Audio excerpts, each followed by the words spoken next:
안녕하세요. 현수의 재테크입니다. 오늘은 원 K 글로벌 수급 상위 ETF라고 하는 상품에 대해서 이야기해 보려고 합니다. 주식시장의 수급 주체는 개인, 기관, 외국인으로 나뉩니다.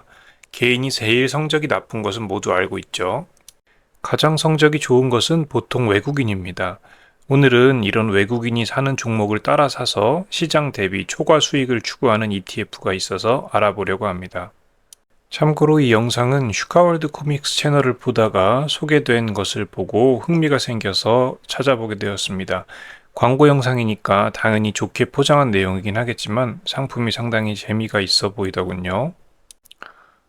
외국인의 주식 투자 성적을 보도록 하겠습니다. 2002년부터 2018년까지의 성과를 보면 개인이 외국인을 이긴 것은 2007년 딱 한 번입니다. 외국인은 2008년, 2011년 말고는 모두 돈을 벌었습니다. 2008년은 글로벌 금융위기였고 2011년에도 큰 사건이 있었던 것에 비하면 외국인의 성과는 참 대단하죠. 2015년부터 2024년까지 외국인 순매수 상위 10종목의 경우 한 번도 손해를 본 적이 없고 2020년에는 무려 368.3%라는 엄청난 수익률을 냈습니다. 코스피 주가와 외국인 순매수 관계를 보면 상당히 큰 영향이 있는 것을 볼 수 있죠. 코스피는 외국인이 사면 오르고 외국인이 팔면 내립니다. 이 차트는 코스피 200을 달러로 환산한 차트와 6개월 외국인 순매수 누적 금액을 보여주는 차트입니다. 코스피 200을 달러로 환산하는 이유는 외국인이 투자 판단을 할 때는 당연히 달러로 환산된 금액으로 판단하기 때문입니다. 어쨌든 보면 외국인이 사면 올라가고 팔면 내려가는 게 보입니다. 유일하게 달랐던 시기가 코로나 팬데믹 시기인데 당시에는 개인의 코스피 투자 금액이 급격하게 늘어났다고 합니다. 기본적으로 주식은 하는 사람만 하기 때문에 개인의 투자 금액은 항상 비슷비슷하고 기관은 개인의 투자 금액을 받아서 운영하기 때문에 역시 비슷비슷한데 외국인은 외국에 있다가 한국 시장이 좋다고 생각하면 쭉 들어왔다가 충분히 잘 먹었다 싶으면 빠져나가기 때문에 시장에 미치는 영향이 크다고 할 수 있습니다. 코스피 일간 수익률과 투자 주체별 일간 순매수 금액의 상관관계를 표시한 그래프입니다. 외국인의 상관관계는 평균 0.54, 기관은 0.35, 개인은 마이너스 0.7로 나타났습니다. 이는 외국인이 많이 살 때 일간 수익률도 오르는 경향이 높고 개인이 많이 사면 주가 수익률은 내려간다는 뜻으로 해석할 수 있습니다. 자, 그럼 지금까지 외국인이 주식을 얼마나 잘하는지는 알아봤고요. 그럼 외국인이 사는 종목을 어떻게 미리 알 수 있을까요? 기본적으로 외국인이 사는 종목을 외국인이 사기 전에 미리 알 수는 없죠. 그런데 우리 자산운용에서 연구해 본 결과로는 외국인은 EPS가 많이 상승할 것으로 예상되는 종목에 주로 투자하는 경향이 있다고 합니다. EPS는 단기 순이익을 발행 주식수로 나눈 값으로 한 주당 얼마나 수익을 냈는지 말하는, 그러니까 주당 순이익이라는 지표입니다. 결국 앞으로 이익이 증가할 거라고 예상하는 종목, 이것은 애널리스트들이 연구해서 발표하는 지표인데, 그러니까 포워드 EPS의 상승률이 높은 종목을 사면 된다는 거죠. 그럼 실제로 투자 설명서에 나온 편입 대상 선정 기준을 한번 살펴보겠습니다.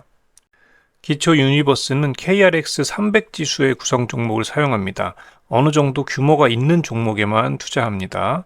그리고 최근 3개월 대비 1개월에 12개월 선행 EPS 평균을 비교해서 상승률이 높은 상위 100 종목을 선정합니다. 앞에서 얘기한 것처럼 앞으로 순이익이 늘어날 것 같은 종목 100개를 뽑는다고 보시면 되겠습니다. 그리고 누적 외국인 순매수 금액을 유동 시가총액으로 나눈 수급 강도 지표를 기준으로 최근 6개월 기준 하위 50 종목을 1차로 제외합니다. 이 말은 조금 어려울 수도 있는데 외국인 순매수 금액을 시가총액으로 나눈 지표를 사용합니다. 만약에 외국인 순매수 금액으로만 단순하게 비교하면 삼성전자 같이 시총이 큰 종목을 많이 살 수밖에 없기 때문에 시가총액 대비 많은 금액을 투자한 종목을 골라내는 거죠. 예를 들어서 시가총액이 100억인 종목에 1억 투자하는 거랑 시가총액이 1000억인 종목에 1억 투자하는 것은 가격에 미치는 영향이 다르겠죠. 그리고 세 번째로는 최근 1개월과 최근 2개월의 수급 강도가 높은 각각의 10종목, 총 20종목을 2차로 선정합니다. 이때 동일 종목이 각각의 기간에 중복으로 선정될 수도 있겠죠. 중복으로 선정되면 합산 가중치 2배를 부여합니다. 2개월 내내 많이 산 종목이면 2번 나오니까 비중을 2배로 해서 더 많이 가져가겠다는 거죠. 그리고 기초 유니버스를 기준으로 최근 한 달간 부정적인 뉴스나 리포트가 다수 발행한 종목은 센티먼트 스크리닝을 통해서 시장 심리 리스크를 반영하여 제외한다고 합니다. 이거는 펀드 매니저가 뉴스나 리포트 같은 것을 보고 진짜 얘는 좀 아니다 싶은 종목은 손으로 좀 골라낸다는 겁니다. 그리고 월간 예상 회전율이 70%를 초과하는 경우 최근 1개월 및 2개월 수급 강도 순위를 순차적으로 확장하여 직정 리밸런싱에서 최종 선정되었던 종목의 편출을 유예한다는 말이 있는데요. 전체 포트폴리오가 너무 빠르게 교체되는 것을 막기 위해서 약간 버퍼를 두는 조항으로 보이고 급격하게 포트폴리오가 변경되지 않도록 조금 순위가 떨어져도 봐주는 것이 있다. 이렇게 이해하면 되겠습니다. 리밸런싱은 한 달에 한 번 매월 둘째 주 월요일에 하고 너무 급격한 변화가 생기지 않게 분할해서 리밸런싱을 한다고 합니다. 이제 투자 성과를 보겠습니다. 2015년 8월 12일에 상장한 주식이기 때문에 당연히 아직 성과를 추적하기가 어렵습니다. 그렇지만 이 ETF에서 만든 지수인 딥서치 외인 수급 탑 20의 성과를 대신 살펴볼 수 있습니다. 2018년 2월 5일 1000포인트로 시작해서 그려진 차트입니다. 회색 실선으로 그려진 코스피 대비 파란색으로 그려진 인덱스가 상당히 좋은 성과를 보여준 것을 볼 수 있습니다. 이건 표로 정리한 건데요. 최근 1년 수익률이 59.61%로 상당히 높습니다. 다만 연간 변동성이 28%로 이 정도 변동성이면 상당히 높은 수준의 변동성입니다. 드로우다운도 3년 동안 30.04%네요. 이것은 3년간 투자했다면 고점 대비 최대 30%까지 하락을 경험했다는 뜻입니다. 월별 수익률을 그려놓은 차트인데요. 2023년 10월에는 한 달 동안 15% 손실이 있었습니다. 2023년 9월에 9.3% 손실 나고 10월에 15.6% 손실이 나면 당시에 견디기가 상당히 쉽지 않았을 것 같습니다. 총 보수 비용이 0.69%입니다. 이 비용에 기타 비용이 추가로 들어가기 때문에 실제 수수료는 이거보다 높게 나올 수밖에 없습니다. ETF 체크에서 확인한 실부담 비용률은 0.7001%로 아직까지 큰 차이는 나지 않습니다. 그렇지만 한 달에 한 번 리밸런싱 하기도 하고 외국인 수급에 따라서 종목 변동이 크기 때문에 포트폴리오의 변화가 상당히 빠를 것으로 예상됩니다. 이렇게 매매가 많으면 매매 관련된 비용이 늘어나기 때문에 전체 비용은 앞으로도 늘어나기가 쉬울 것 같습니다. 이 ETF의 장점이라고 하면 아이디어가 상당히 좋아 보이고 또 지수를 통해서 우리가 백테스트로 해본 2018년부터 보이는 수익률도 상당히 좋습니다. 단점이라고 한다면 비용이 좀 비싼 편인 것 같고 또 변동성이 상당히 커서 단독으로 투자하기는 조금 어려움이 보입니다. 이 ETF의 문제점이라고 생각되는 부분도 있습니다. 우리나라 현행법상 ETF는 최소 10종목을 담아야 됩니다. 이 종목도 ETF이기 때문에 10종목 이상을 무조건 담아야 됩니다. 전체 외국인 순매수가 아무리 낮아도 그러니까 외국인이 코스피를 다 팔고 다 도망가는 상황에서도 조금이나마 사는 10종목은 담기 때문에 이런 경우는 수익률이 크게 떨어질 수도 있습니다.